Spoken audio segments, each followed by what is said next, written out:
बृहन मुंबई महानगर पालिका शिक्षण विभाग की तरफ से आयोजित आज की ऑनलाइन क्लास में आप सबका स्वागत है। मैं उमा तिवारी अंधेरी मनपा माध्यमिक स्कूल टाटा कंपाउंड से आज आपको कक्षा 10वीं गणित भाग 2 पढ़ाने वाली हूँ। आज हम क्या पढ़ने वाले हैं, चलिए हम देख लेते हैं। तो हम प्रश्न कल के लेक्चर से हमारा प्रश्न सॉल्व करना स्टार्ट हुआ है। तो पहले मैं आपको बता देती हूँ कि आपको कौन कौन से प्रकार के प्रश्न आते हैं एग्जाम में। तो सबसे पहले देखिए, प्रश्न क्रमांक 1 जो है, एक ए का बहुपर्यायी प्रश्न आता है जो एक एक अंक के होते हैं और 4 मार्क्स रहता है। ठीक है, 4 प्रश्न रहते हैं 4 मार्क्स के। उसी में प्रश्न 1 का बी है, जो 4 में से 4 प्रश्न आपको हल करने रहते हैं, वो भी एक एक अंक के होते हैं और 4 मार्क्स का। इन दोनों में अंतर क्या है? आपको जो ए है उसमें आपको ऑप्शन दिए रहते हैं कि आप सही उत्तर कौन सा है, सिर्फ आपको वो चुनकर लिखना रहता है, उसे हल नहीं करना होता है। लेकिन जो एक बी है उसमें आपको हल करना होता है, वो भी 1 मार्क्स का ही रहता है, लेकिन आपको हल करके उसका उत्तर निकालना रहता है। उसके बाद प्रश्न क्रमांक 2 है, जिसमें से ए जो है आपको 3 प्रश्न दिया गया रहेगा, उसमें से आपको 2 करना है और प्रत्येक प्रश्न जो है वो 2-2 मार्क्स के रहते हैं, तो टोटल 4 मार्क्स है। इसके बाद प्रश्न क्रमांक 2 का बी, इसमें आपको 5 प्रश्न दिया गया होता है, उसमें से आपको 4 प्रश्न हल करने हैं और ये भी 2-2 अंक के होते हैं, तो 4 प्रश्न हल करेंगे तो आपको टोटल 8 मार्क्स मिलेंगे। हाँ मैडम, हाँ सर। बैकग्राउंड नॉइज आ रहा है आपकी, इसमें से कुछ अभी चला गया, नॉइस नहीं था। फिर इससे आ रहा है। अच्छा, मैं हेडफोन निकाल के ट्राई करती हूँ। हाँ, अभी ठीक है क्या? नहीं वो नॉइज आ ही रहा है। एक सेकंड।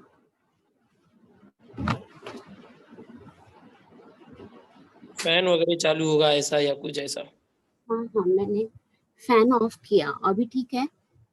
हाँ अभी ठीक है मैडम। Okay sir. वापस से स्टार्टिंग से करूँ मैं? कंटिन्यू कीजिए, चलेगा मैडम। Okay sir. हाँ, प्रश्न क्रमांक 3 देखिए, इसमें 3 का ए, जिसमें आपको 2 प्रश्न दिया गया रहेगा, उसमें से आपको सिर्फ 1 प्रश्न हल करना है और 3 अंक का मतलब 3 मार्क्स रहेगा आपको। फिर प्रश्न क्रमांक 3 का बी, जिसमें 4 प्रश्न दिया होगा और आपको 2 प्रश्न हल करने हैं और ये भी 3 अंक के हैं, इसलिए 2 हल करेंगे तो आपको 6 मार्क्स मिलेंगे। प्रश्न क्रमांक 4 है, जिसमें से 3 में से आपको 2 प्रश्न हल करने हैं और एक एक प्रश्न जो है वो 4-4 अंक का है, तो टोटल 8 मार्क्स मिलेंगे। और आखिरी प्रश्न है प्रश्न क्रमांक 5वां, जिसमें आपको 2 प्रश्न दिया गया होगा और आपको एक ही प्रश्न हल करना है और वो 3 मार्क्स का है, तो आपको 3 मार्क्स मिलेंगे। तो टोटल हो गया 40 मार्क्स, जितना आपको पता है आपका 40 मार्क्स का पेपर आता है। तो हम आज इसमें से कौन सा हल करने वाले हैं? आपका इसके पहले के लेक्चर में प्रश्न क्रमांक 1 का ए बहुपर्यायी प्रश्न हो चुका है, तो हम आज उसके आगे का करने वाले हैं प्रश्न क्रमांक 1 का बी, जो आपको 4 में से 4 उप प्रश्न हल करना है और सभी के लिए आपको 1-1 मार्क्स मिलेंगे। चलिए हम फिर शुरुआत करते हैं। जैसा कि मैंने आपको बताया कि प्रश्न क्रमांक 1 ए और बी में क्या अंतर है कि ए में आपके पास ऑप्शंस दिए होते हैं कि 4 ऑप्शंस हैं, आपको सिर्फ उसमें से एक सही उत्तर ढूंढना होता है, लेकिन बी में क्या होता है, आपको हल करना है। आपको प्रश्न हो सकता है अधिकतर सब ऐसे लगे कि कल जो कराया था प्रश्न क्रमांक 1 ए में और वही बी में भी आ रहा है, तो वैसा होता है क्योंकि 1-1 मार्क्स के ही हैं, तो प्रश्न सेम टाइप्स के रहते हैं, सिर्फ अंतर आपको मैंने बताया कि क्या अंतर होता है। तो सबसे पहला प्रश्न है, देखिए कि दीर्घ चाप का माप बराबर 360 अंश माइनस क्या। ठीक है, तो दीर्घ चाप का माप की लंबाई का माप कितना होता है? तो देखिए ये आपके सामने एक डायग्राम दिखा है मैंने। जैसे ये वृत्त है, इसके ये जो ए और बी है ये क्या है, इसका लघु चाप है। ठीक है, अगर ये लघु चाप है मतलब ये जो ब्लैक वाला लाइन एरिया है ये इसका दीर्घ चाप है। तो हमें पता है वृत्त का माप कितना होता है, 360 अंश। तो अगर हम 360 में से पूरे में से ये जो ब्लू चाप ब्लू जो है, नीला कलर जो दिया हुआ है हमने चाप को, इतना अगर हम घटा देते हैं तो हमें दीर्घ चाप का माप मिल जाएगा। दीर्घ चाप का मतलब क्या होता है? बड़ा। ये ब्लू वाला जो है ये छोटा है, लघु चाप है, और जो ब्लैक लाइन से है वो बड़ा है। तो अर्थात दीर्घ चाप का माप बराबर हो गया 360 माइनस संगत लघु चाप का माप। मतलब पूरे वृत्त 360 में से हमें लघु चाप घटा देंगे तो हमें मिल जाएगा 360 अंश। ये हो गया हमारा 1 मार्क्स का प्रश्न। दूसरा प्रश्न है, किसी वृत्त की जीवाएं ए बी और सी डी परस्पर वृत्त के अंतर्भाग में बिंदु ई पर प्रतिच्छेदित करती हैं। यदि ए ई बराबर 5.6, ई बी बराबर 10, सी ई बराबर 8, तो ई डी बराबर कितना?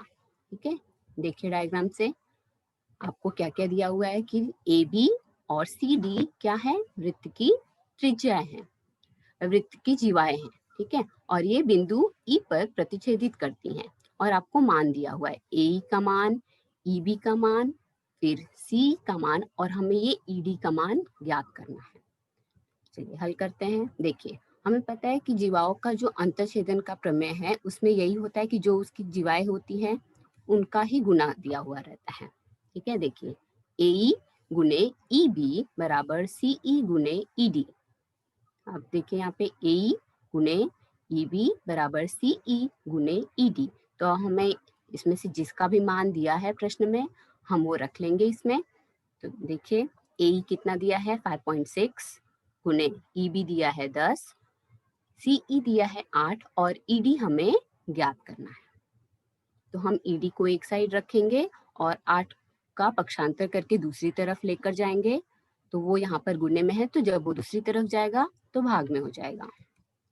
तो देखिए ई डी बराबर हो गया 5.6 गुने 10 बटे 8। तो हम इसे काट सकते हैं, 8 से ये 5.6 कटेगा तो क्या आ जाएगा 0.7। 8 से मतलब 7 बार में 56 आता है, लेकिन यहाँ पे दशमलव था तो पहले हमने दशमलव पहले लिख लिया और वो 7 बार में कट गया और गुने 10। तो ई डी जब 0.7 में 10 से गुना किया तो हमें मिल गया ई डी बराबर 7। हमें देखिए यही चाहिए था, तो ये आपका हो गया 1 मार्क्स का सम।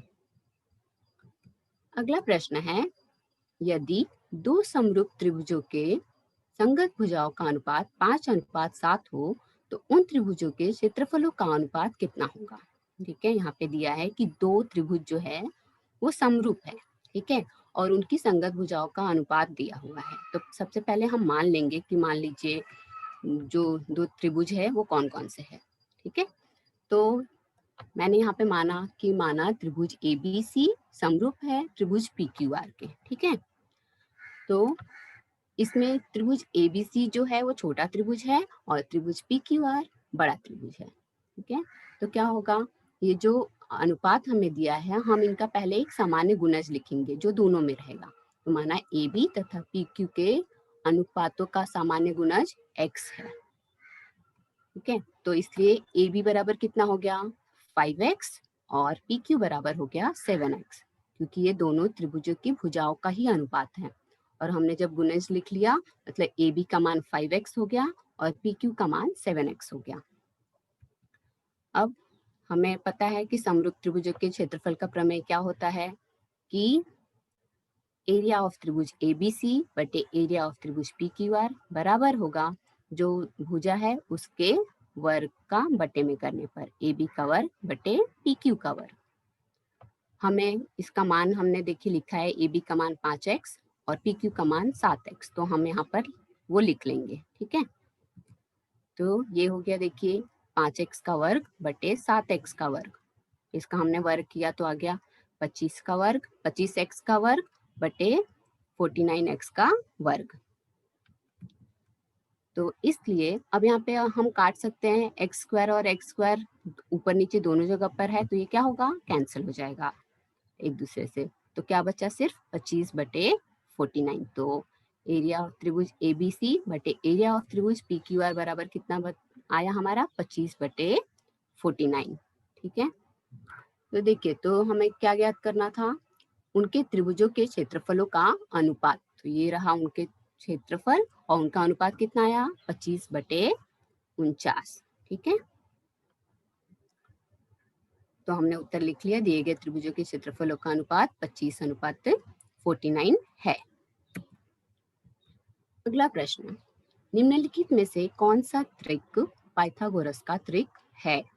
ठीक है, हमें पहचानना है कि इनमें से कौन सा पाइथागोरस का त्रिक है। तो आपको 4 दिया हुआ है, तो इसके लिए आपको एक एक करके सबको देखना पड़ेगा करके कि इसमें से कौन सा पाइथागोरस का त्रिक है।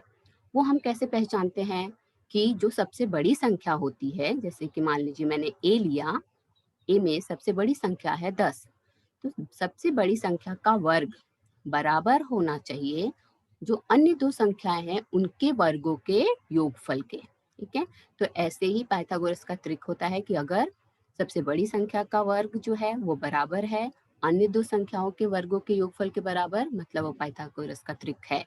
अगर बराबर नहीं है मतलब वो पाइथागोरस का ट्रिक नहीं है। तो हम एक एक करके हल करते हैं। सबसे पहले मैंने लिया ए, ये देखिए ए वाला संख्या क्या है, 1 है, 5 है और 10 है। तो मैं इन सबका पहले वर्ग लिख लूंगी। 1 का वर्ग बराबर 1, 5 का वर्ग 25 और 10 का वर्ग 100। तो अभी मैंने क्या बताया कि दो जो छोटी संख्या हैं उनके वर्गों का योगफल बड़ी संख्या के वर्ग के योगफल बड़ी संख्या के वर्ग के बराबर आएगा। तो पहले हम इन दोनों का योगफल देखते हैं छोटी संख्याओं का। ठीक है, 1 का वर्ग प्लस 5 का वर्ग बराबर 1 का वर्ग आया 1, 5 का वर्ग है 25, तो टोटल कितना आया 26। तो आप ध्यान दीजिए यहाँ पे कि देखिए दोनों छोटी संख्याओं के वर्गों का योगफल 26 आया और बड़ी संख्या का वर्ग कितना है 100 है। क्या ये दोनों बराबर है? नहीं है, मतलब यह पाइथागोरस का त्रिक नहीं है। देखिए 1 square plus 5 square not equal to 10 का स्क्वायर। ठीक है, मतलब बड़ी संख्या का जो वर्ग है यह अन्य दो संख्याओं के वर्गों के योगफल के बराबर नहीं है, मतलब यह पाइथागोरस का त्रिक नहीं है। ठीक है, अगर हम दूसरा देखेंगे, बी लिखते हैं। बी में क्या संख्या है 3, 4 और 5। हम उसको भी सेम ऐसे ही हल करेंगे। तो पहले हम हर संख्या का वर्ग लिख लेते हैं। 3 का वर्ग 9, 4 का वर्ग 16 और 5 का वर्ग 25। अब क्या करेंगे, जो दो छोटी संख्याएं हैं उनका वर्ग करेंगे और उनको जोड़ेंगे। देखिए 3 का वर्ग प्लस 4 का वर्ग। ठीक है, तो 3 का वर्ग 9 प्लस 4 का वर्ग 16। 9 प्लस 16 कितना आया 25। देखिए यहाँ पे वो ये 25 है और जो सबसे बड़ी संख्या है उसका वर्ग भी 25 है, मतलब ये दोनों क्या है बराबर है। तो हम लिख सकते हैं कि 3 का वर्ग प्लस 4 का वर्ग बराबर है 5 के वर्ग के। ठीक है, अर्थात बड़ी संख्या का वर्ग यह अन्य दो संख्याओं के वर्गों के योगफल के बराबर है, मतलब यह पाइथागोरस का त्रिक है। ठीक है, तो हमारा उत्तर कौन सा है इसमें से? बी, 3, 4 और 5 यह पाइथागोरस का त्रिक है। ठीक है, ये हो गया हमारा प्रश्न। अगला है, यदि केंद्र वाले वृत्त में दो स्पर्श रेखाएं TP तथा TQ इस प्रकार है कि कोण POQ बराबर 120 अंश, तो कोण PTQ का मान कितना होगा? ठीक है, O केंद्र है और दो स्पर्श रेखाएं हैं, देखिए TP और TQ, और POQ का मान दिया हुआ है और हमें PTQ का मान ज्ञात करना है। तो हमें पता है कि चतुर्भुज के चारों कोणों के मापों का योगफल कितना होता है 360 अंश होता है। तो हम लिख लेंगे, देखिए चतुर्भुज के चारों कोणों के मापों का योगफल 360 अंश होता है। ठीक है, मतलब हम जब इन चारों कोणों को जोड़ेंगे तो हमें 360 मिलता है, तो हमें उत्तर इसी से मिलेगा। देखिए मैंने चारों कोणों का नाम लिख लिया, कौन कौन से कोण हैं, कोण PTQ प्लस कोण TQO प्लस कोण TPO प्लस कोण POQ बराबर 360 अंश। ठीक है, तो इसमें से हमें PTQ का मान तो ज्ञात करना है, वो वैसे ही लिखा। अब देखिए कोण TQO और कोण TPO, ये दोनों कोण यहाँ पर ये 90 अंश हुए। क्यों? क्योंकि ये स्पर्श रेखा त्रिज्या प्रमेय से, ये स्पर्श रेखा है, ये इनकी त्रिज्या है यहाँ पर, तो ये इस पर लंब होता है, तो इसलिए ये दोनों जो कोण हैं ये 90-90 अंश के हो गए। और कोण POQ आपको प्रश्न में दिया है 120 अंश, तो वो हमने यहाँ पर लिख लिया, तो बराबर कितना 360 अंश। ठीक है, अब हम क्या करेंगे, इन तीनों को जोड़ लेंगे। ये जो तीनों कोण का माप हमारे पास मिल गया है, हम इनको जोड़ लेंगे, तो ये आया हमारा 300। ठीक है, बराबर 360। अब क्या करना है, ये 300 को हम दूसरी तरफ लेकर जाएंगे तो वो माइनस हो जाएगा। अभी वो प्लस में है, जब दूसरी तरफ जाएगा तो माइनस हो जाएगा। तो कोण PTQ बराबर हो गया 360 माइनस 300। ठीक है, घटाएंगे तो कितना आ गया, इसलिए कोण PTQ बराबर 60 अंश। हमें वही ज्ञात करना था। देखिए हमें इसका उत्तर मिल गया है। ठीक है, अगला प्रश्न, यदि P दिया है -5 और 7 और Q दिया है -1 और 3, इन दो बिंदुओं के बीच की दूरी ज्ञात करो। हमें P और Q इन दो बिंदुओं के बीच की दूरी ज्ञात करनी है। ठीक है, तो हम मान लेते हैं कि माना ये जो P है, P का निर्देशांक x1 y1 और Q का निर्देशांक x2 y2 है। वो हमने इसलिए लिखा ताकि हम सूत्र इसमें लगा सकें।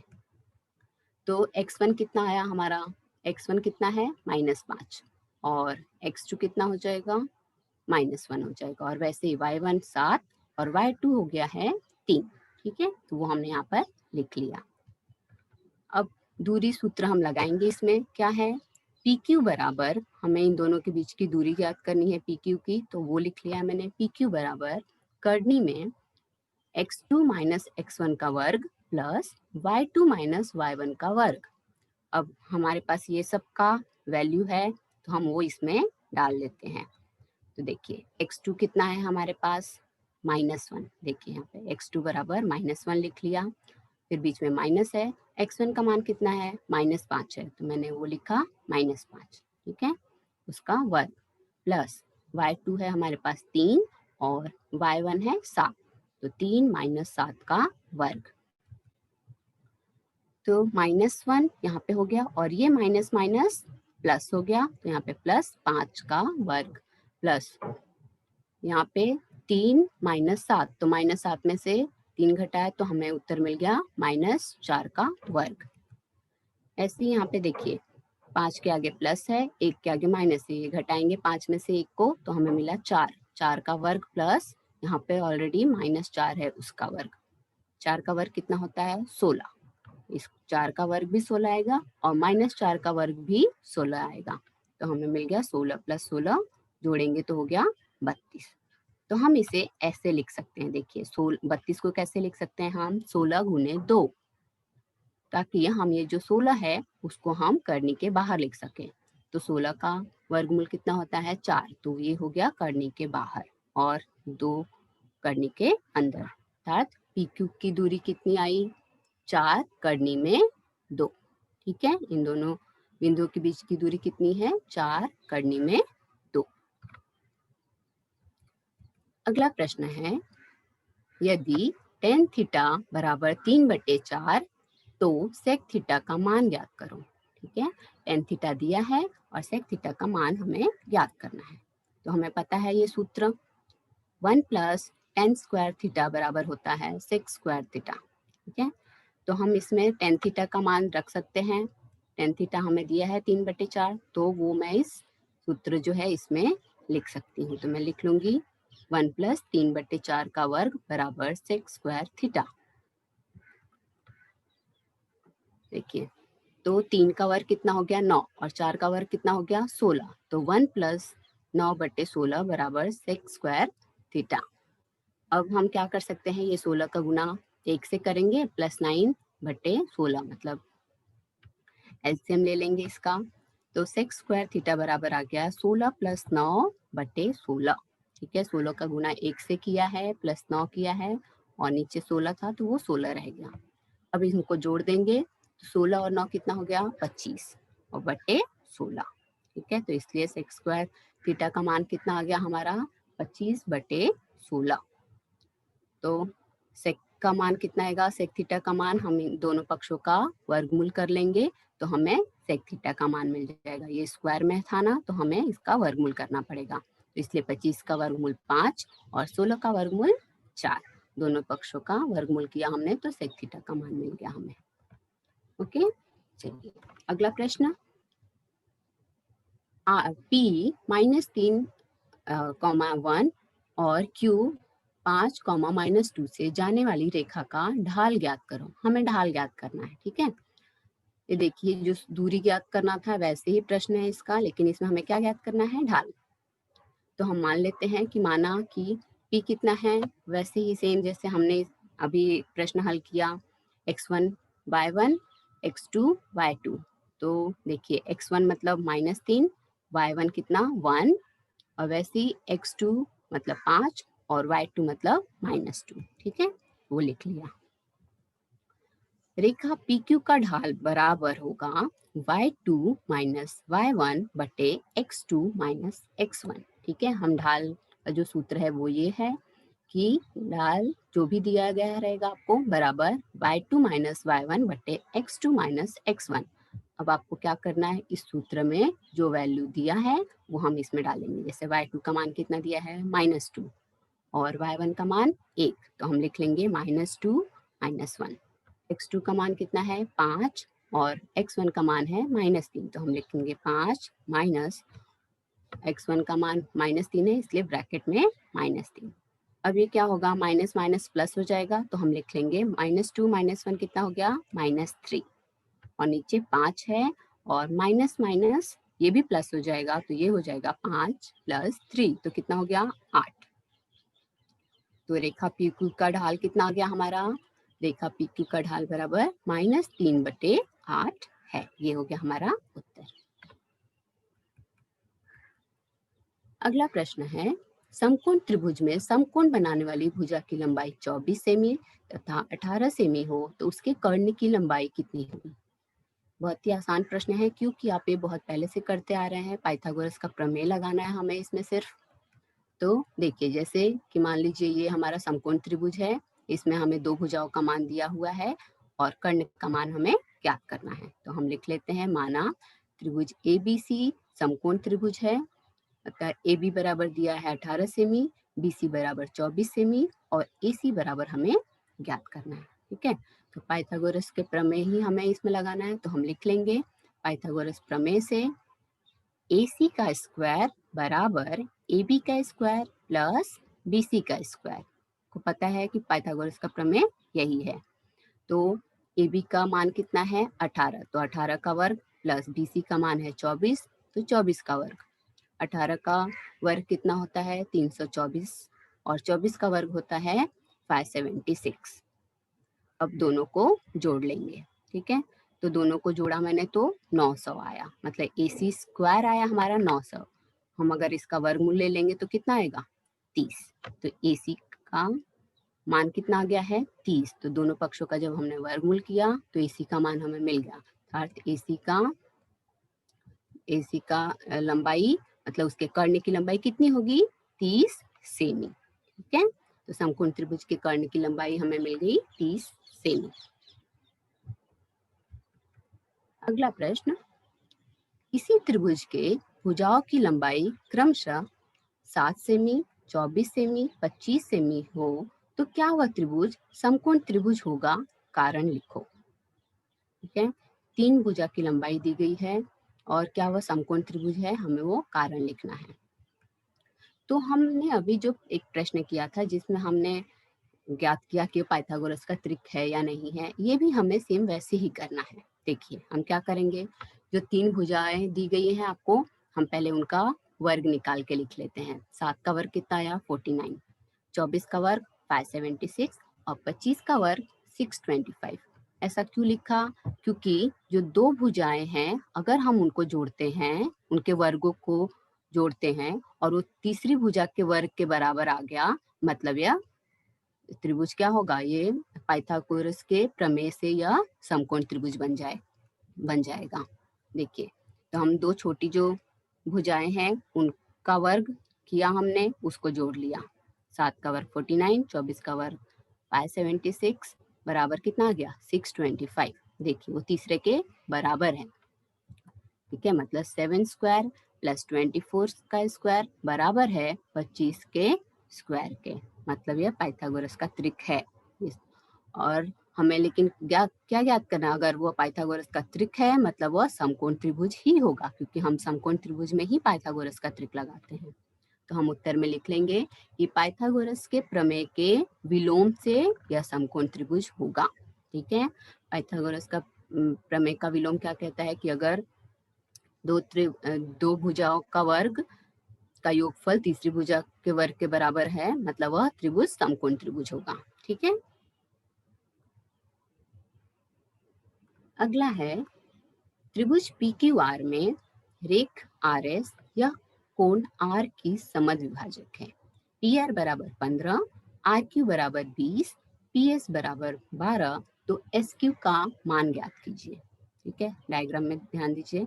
देखिए ये डायग्राम है, त्रिभुज PQR है, तो इसमें RS जो है वो उसकी समद्विभाजक है कोण R की, और ये PR का मान दिया है 15, RQ का मान दिया है 20 और PS का मान दिया है 12, और ये SQ का मान हमें ज्ञात करना है। ठीक है, तो त्रिभुज PRQ में रेखा RS यह कोण R की समद्विभाजक है।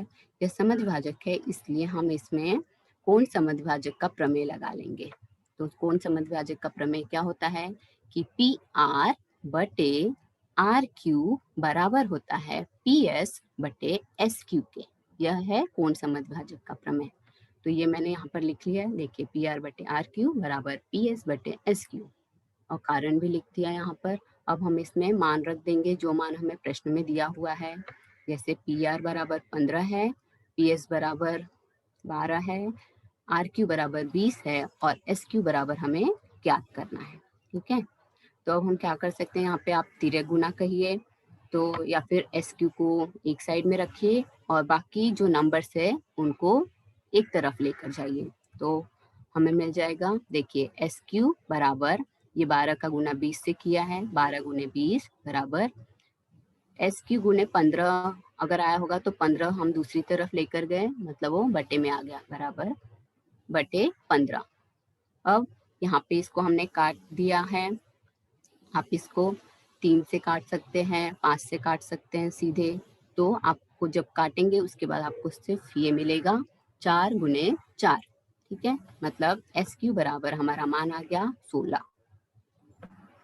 यहाँ पे बहुत सारे अलग अलग तरीके हैं जिससे आप काट सकते हैं, तो आपको जो भी आसान तरीका लगे आप उसे काटिए, जो बचेगा नंबर फिर आप उसका गुना कीजिए, तो आपको मिलेगा SQ का मान 16। अगला प्रश्न है, त्रिभुज ABC में कोण B बराबर 90 अंश, कोण A बराबर 30 अंश, AC बराबर 14, तो BC का मान ज्ञात कीजिए। ठीक है, ये एक त्रिभुज है, इसमें दिया है कोण B 90 है, कोण A 30 अंश है और AC का मान 14 दिया है, तो BC का मान ज्ञात करना है। तो अगर ये किसी भी त्रिभुज में अगर हमें दो कोण का माप पता है तो हम तीसरे का आसानी से ज्ञात कर सकते हैं, वो भी बहुत आसान है। आपको वैसे भी प्रश्न आ सकते हैं 1 मार्क्स के लिए। तो जैसे इसका 90 दिया है, इसका 30 दिया है, तो हमने इसका 60 लिख लिया है। ठीक है, वो कैसे आया, 180 में से 90 प्लस 30 करके घटा दिया, तो हमें मिल गया 180 अंश। ठीक है, त्रिभुज ABC में कोण B बराबर है 90 अंश, कोण A बराबर है 30 अंश और कोण C बराबर 60 अंश। तो इसमें हम ये आप ध्यान दीजिए 30, 60, 90 का प्रमेय इसमें लगा सकते हैं। तो 30, 60, 90 के प्रमेय अनुसार 30, 60, 90 के प्रमेय अनुसार क्या होता है कि जो 30 अंश की सम्मुख भुजा है BC, 30 अंश की सम्मुख भुजा है BC, वो आधी होती है कर्ण की, तो 1/2 गुने AC। ठीक है, तो BC बराबर कितना हो गया, 1/2 गुने AC, कर्ण की आधी होती है, तो हम लिख लेंगे कि BC बराबर 1/2 गुने AC कितना है 14। तो हम ये 2 से ये 14 काट सकते हैं, तो ये हो गया 2 से 14 काट दिया हमने, तो हमें मिल गया 7। ठीक है, तो इसलिए BC बराबर आ गया 7।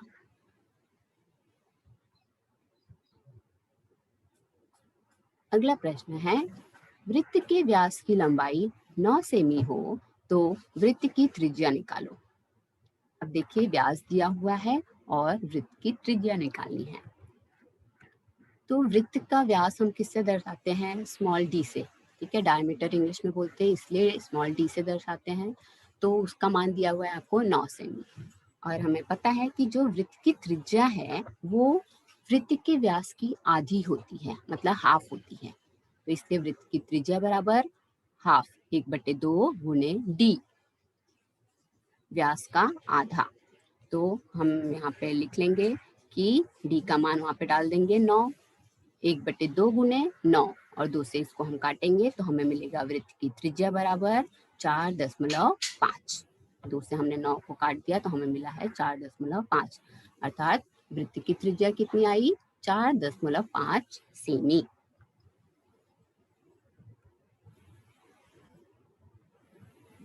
अगला प्रश्न है, 7 सेमी और 9 सेमी त्रिज्या वाले वृत्त बाह्य स्पर्श करते हो तो उनके बीच की दूरी कितनी होगी? ठीक है, दो जो वृत्त है वो बाह्य स्पर्श करते हैं तो उनके बीच की दूरी, अगर वृत्त बाह्य स्पर्श करते हैं तो उनके बीच की दूरी मतलब उनके केंद्रों के बीच की दूरी ज्ञात करनी रहती है। और वो हम कैसे ज्ञात करते हैं? दोनों त्रिज्याओं को जोड़ देंगे तो हमें मिल जाता है। तो मान लेते हैं कि माना कि दोनों वृत्त की त्रिज्याएं R1 और R2 है। ठीक है, मतलब R1 बराबर 7 सेमी और R2 बराबर 9 सेमी, ये हमें दिया हुआ है। तो दोनों वृत्त अगर बाह्य स्पर्श करते हैं तो मैंने बताया कि दोनों जो त्रिज्याएं हैं हम उनको अगर जोड़ देंगे तो उनके केंद्रों के बीच की दूरी ज्ञात कर सकते हैं। ठीक है, तो स्पर्श वृत्त प्रमेय से बाह्य स्पर्शी वृत्तों के बीच की दूरी उनकी त्रिज्याओं के योगफल के बराबर होती है। मैं बता रही हूँ, मतलब उनके केंद्रों के बीच की दूरी कैसे ज्ञात करना है? R1 plus R2। R1 कितना है? 7, R2 कितना है? 9। दोनों को जोड़ देंगे, आ गया हमें आंसर 16। मतलब उनके केंद्रों के बीच की दूरी कितनी है? 16 सेमी। ठीक है, और अगर कोई, इसी के साथ मैं ये भी बता देती हूँ कि ये बाह्य स्पर्शी था तो हमने उसको जोड़ा है, अगर अंतःस्पर्शी रहता है तो क्या करते हैं? उसमें घटाते हैं। ठीक है, अगला प्रश्न, यदि cos थीटा बराबर 4/5 है तो sec थीटा का बराबर कितना? ठीक है, cos थीटा बराबर होता है 1/sec थीटा। तो अगर आपको cos थीटा का मान दिया है तो वो आप इसमें रखिए, इस सूत्र में। cos थीटा का मान दिया है आपको 4/5, वो हमने रख लिया। और 1/sec थीटा, sec थीटा हमें याद करना है, वो वैसे ही रहने दिया। ठीक है, तो अब हम क्या कर सकते हैं? आप तिर्यक गुना कर सकते हैं यहाँ पर। तो अगर आप तिर्यक गुना करते हैं तो मतलब 4 गुने sec थीटा आएगा और दूसरी तरफ 1 गुने 5 मतलब 5 बचा। हम क्या कर सकते हैं? sec थीटा को यहीं पे रखा और 4 को दूसरी ओर लेकर गए तो वो भाग में आ गया, तो इसलिए sec थीटा बराबर हमें कितना मिल गया है? 5/4। मतलब cos थीटा अगर 4/5 है तो sec थीटा आपका 5/4 आएगा। अगला प्रश्न, दी गई आकृति का निरीक्षण करो और बताओ कि दी गई त्रिभुजों की जोड़ी किस कसौटी से सर्वांग सम है। देखिए, यहाँ पे 2 त्रिभुज दिया है और बोला है कि अगर ये सर्वांग सम है तो कौन सी कसौटी से। इसमें हम, आप डायग्राम में देख सकते हैं कि यहाँ पे देखिए कोण A और कोण Q ये दिया हुआ है, एक ही जैसा है, मतलब ये दोनों आपस में, ये दोनों कोण सर्वांग सम है। यहाँ पर कोण C और कोण P ये दोनों आपस में सर्वांग सम है। ठीक है, तो हम लिख लेते हैं कि त्रिभुज ABC तथा त्रिभुज QRP में कोण A सर्वांग सम कोण Q, ठीक है, दत्त दिया हुआ है, डायग्राम में आप देख सकते हैं। दूसरा, कोण C सर्वांग सम कोण P, ये भी दत्त, ये भी दिया हुआ है। अगर हमें किसी भी त्रिभुज में, दो त्रिभुजों में दो कोण अगर सर्वांग सम सिद्ध हो गए, मतलब वो दोनों त्रिभुज आपस में क्या है? समरूप है। ठीक है, मतलब ये दोनों त्रिभुज क्या है? आपस में सर्वांग सम है। और हम कौन सी कसौटी के आधार पर? कोण कोण कसौटी, क्योंकि दो कोण सर्वांग सम हो गए मतलब तीसरा कोण भी अपने आप ही सर्वांग सम होगा, लेकिन हमें वो दिखाने की जरूरत नहीं है। हम डायरेक्टली यहीं पर लिख सकते हैं कि समरूपता की कोको कसौटी से यह दोनों त्रिभुज आपस में सर्वांग सम है। अगला प्रश्न है कि संलग्न आकृति में यदि कोण ABC बराबर 60 अंश तो कोण AOC का माप कितना होगा। आप देखिए डायग्राम, हमें दिया है ABC का माप, हमें इसका मान दिया है और हमें इसका मान ज्ञात करना है। तो आप डायग्राम ध्यान से देखिए कि ये जो दोनों कोण है उनका क्या है, चाप जो है वो समान है।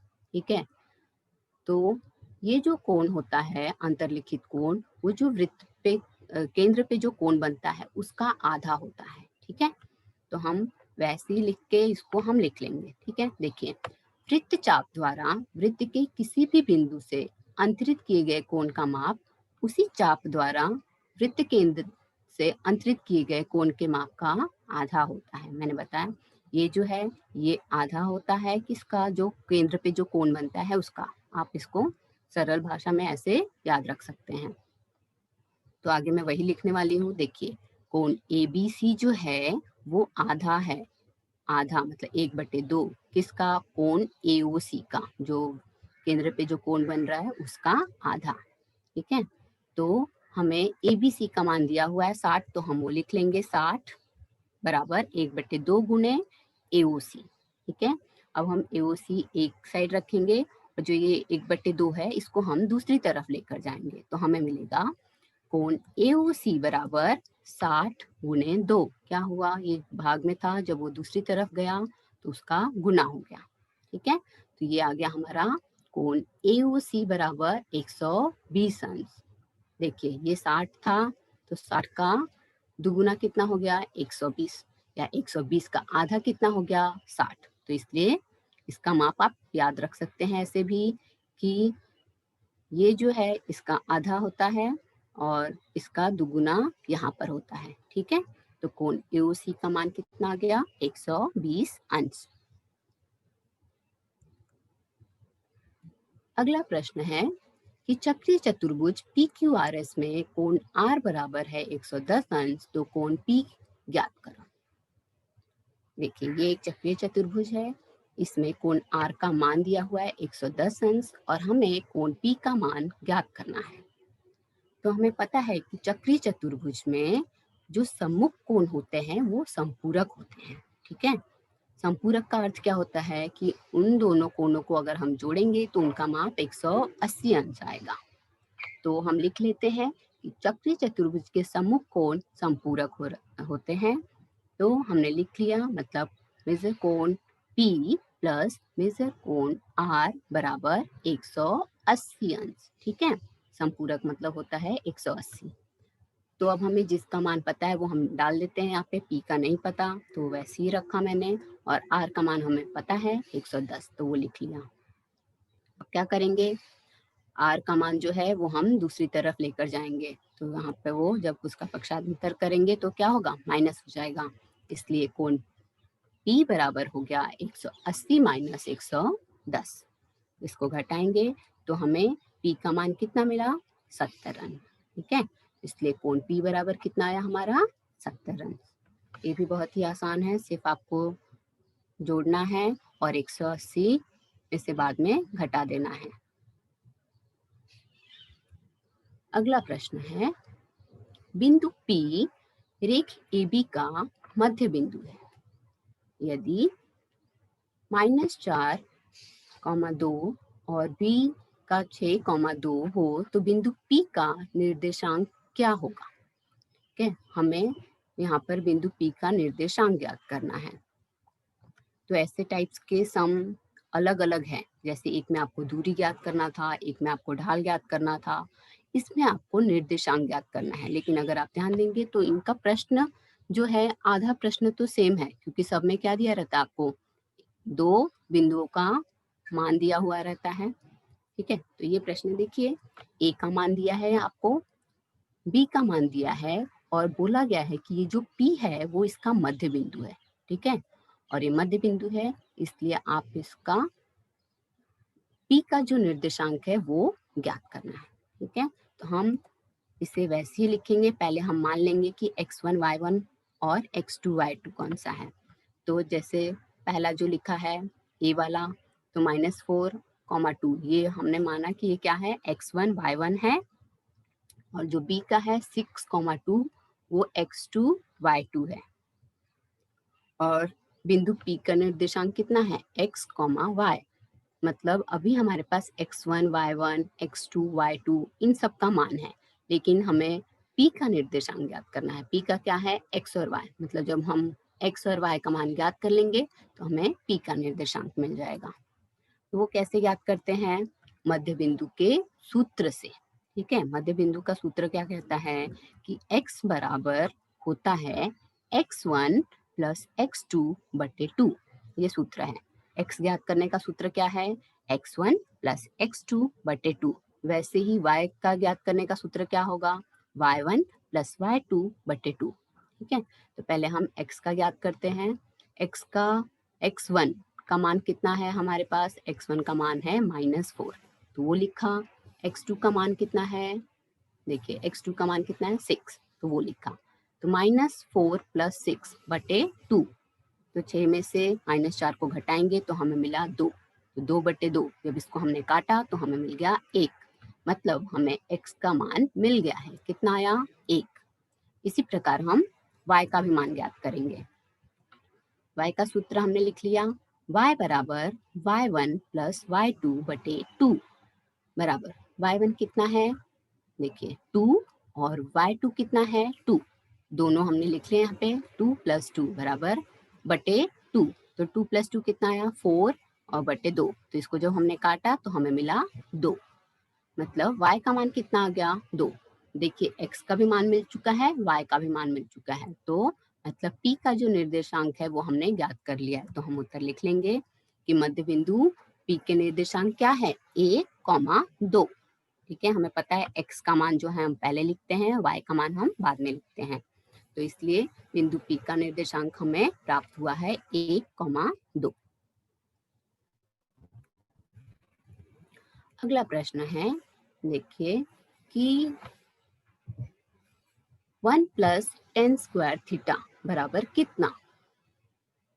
ये तो बहुत ही आसान है, क्योंकि ये त्रिकोणमितीय है और आपको इसको याद ही रखना है। ये सब जो सूत्र है छोटे छोटे, ये सब आपको ध्यान में रखना है, और ये एक एक मार्क्स के लिए बहुत आते हैं। तो 1 + tan² थीटा बराबर होता है sec² थीटा। कैसे, त्रिकोणमितीय सर्वसमिका है, तो आपको इसमें और कुछ नहीं करना है, आपको सीधे सीधे सिर्फ यहाँ पर sec² थीटा लिख देना है। और आप लिख सकते हैं कारण, कारण में क्या आएगा, यह एक त्रिकोणमितीय सर्वसमिका है।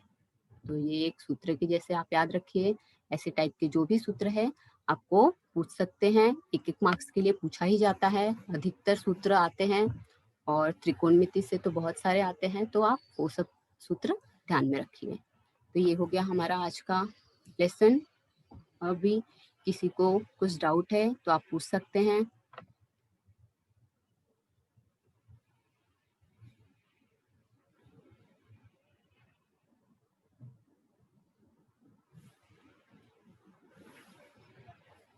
किसी को प्रश्न पूछना है तो हाथ उठाओ बेटा।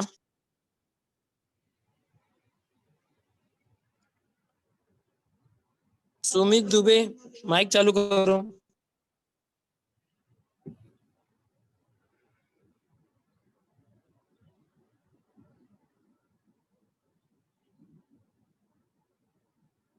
अभिषेक ठाकुर, माइक चालू करो।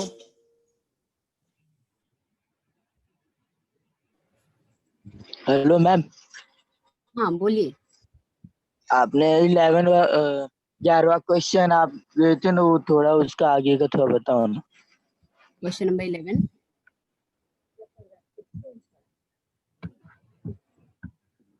ये वाला आपको क्वेश्चन 11, ये वाला ये प्रश्न, आए आपने जो ये 12 बटे काटने के में आया ना, 4 × 4 कैसे आया।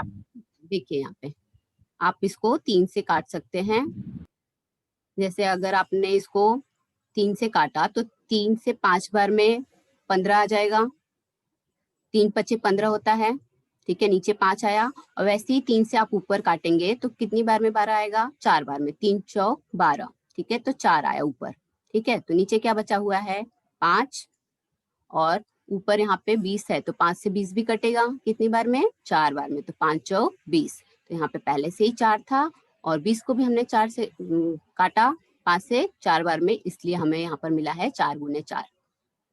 समझ में आया? चलो अगला संजना विश्वकर्मा, माइक चालू करो। टीचर 18 वाला क्वेश्चन बताइए ना।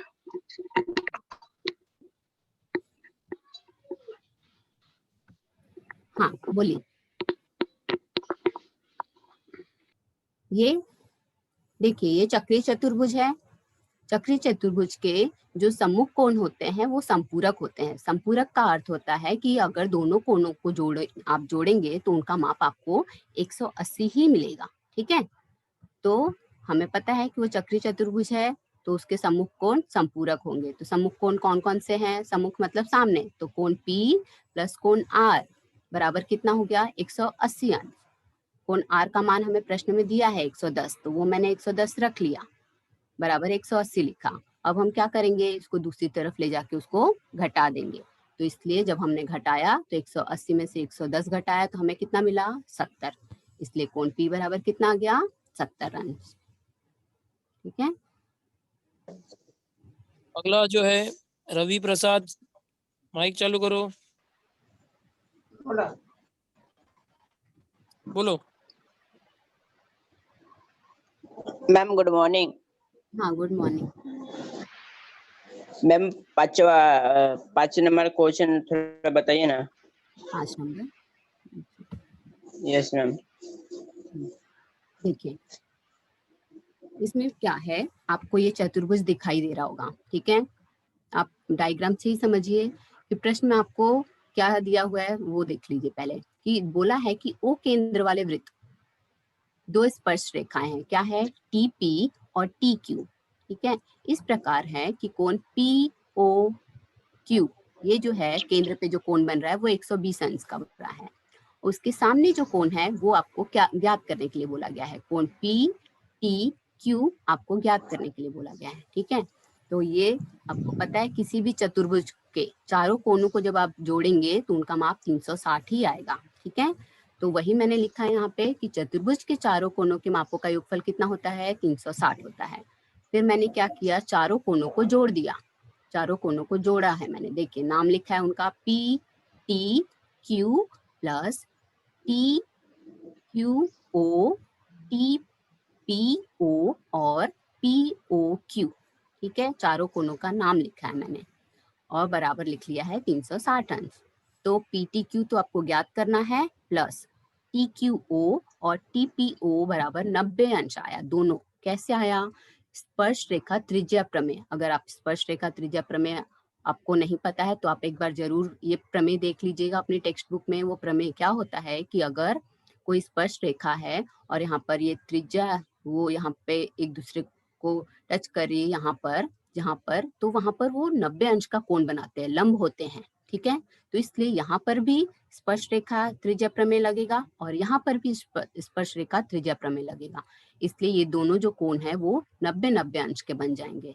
तो हमारे पास 3 कोण का तो माप मिल ही गया, तो चौथे का हमने ज्ञात कर लिया, तीनों को जोड़ा और फिर हमने उसको 360 में से घटा दिया, तो हमें मिल गया PTQ बराबर 60 अंश। निशा माइक चालू करो। निशा।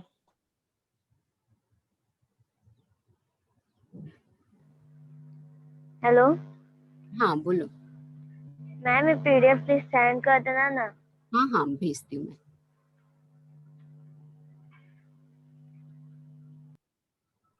सिया माइक चालू करो। 6 वाला क्वेश्चन बताओ ना। कौन सा? 6 वाला। ये देखिए आपको मेन क्या है, आपको जो सूत्र है वही ध्यान में रखना रहता है अधिकतर, ठीक है।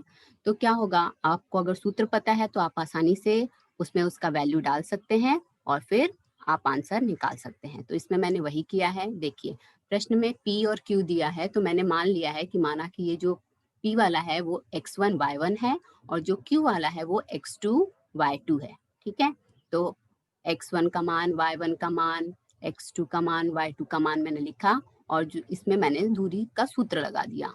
तो दूरी सूत्र क्या होता है कि इनके बीच की दूरी ज्ञात करनी है, तो हम इसे ऐसे भी लिखते हैं, d ब्रैकेट में P, Q ब्रैकेट बंद। ठीक है, हम इसे वैसा भी लिख सकते हैं। बराबर क्या है सूत्र? सूत्र ये होता है करनी में x2 माइनस x1 का वर्ग प्लस y2 माइनस y1 का वर्ग। अब क्या किया, इसमें सिर्फ वैल्यू रखा मैंने। x2 का मान -1 है, x1 का मान -5 है, y2 का 3, y1 का 7। ठीक है, वो रखा इसमें। -1 वैसे ही लिखा, यहाँ पे ये माइनस माइनस प्लस हो गया तो वो +5 बन गया। यहाँ पर 3 -7 है तो -7 में से 3 घटाया -4 आ गया। आगे केस में देखिए 5 में से -1 घटाया तो 4 आ गया, तो 4 का वर्ग प्लस -4 का वर्ग। ठीक है, तो 4 का वर्ग कितना, 16, और -4 का भी वर्ग 16, तो ये 32 हो गया। तो हम 32 को देखिए इस प्रकार लिख सकते हैं, 16 दूनी 32, तो 16 गुने 2। 16 का वर्गमूल कितना होता है, 4। तो इसलिए हमने ये जो 16 है उसको हमने करनी के बाहर लिख लिया, क्योंकि उसका वर्गमूल हम आसानी से ज्ञात कर सकते हैं, 4 होता है। 2 का नहीं ज्ञात कर सकते, इसलिए 2 को हमने करनी में ही रहने दिया। तो इसलिए आंसर मिला हमें 4 करनी में 2। ठीक है, और कोई है जिसको कुछ डाउट है? मैडम टाइम हो गया है, नेक्स्ट लेक्चर का टाइम हो गया है। ओके सर, हाँ, ठीक है, फिनिश थैंक यू। करते हैं। ओके।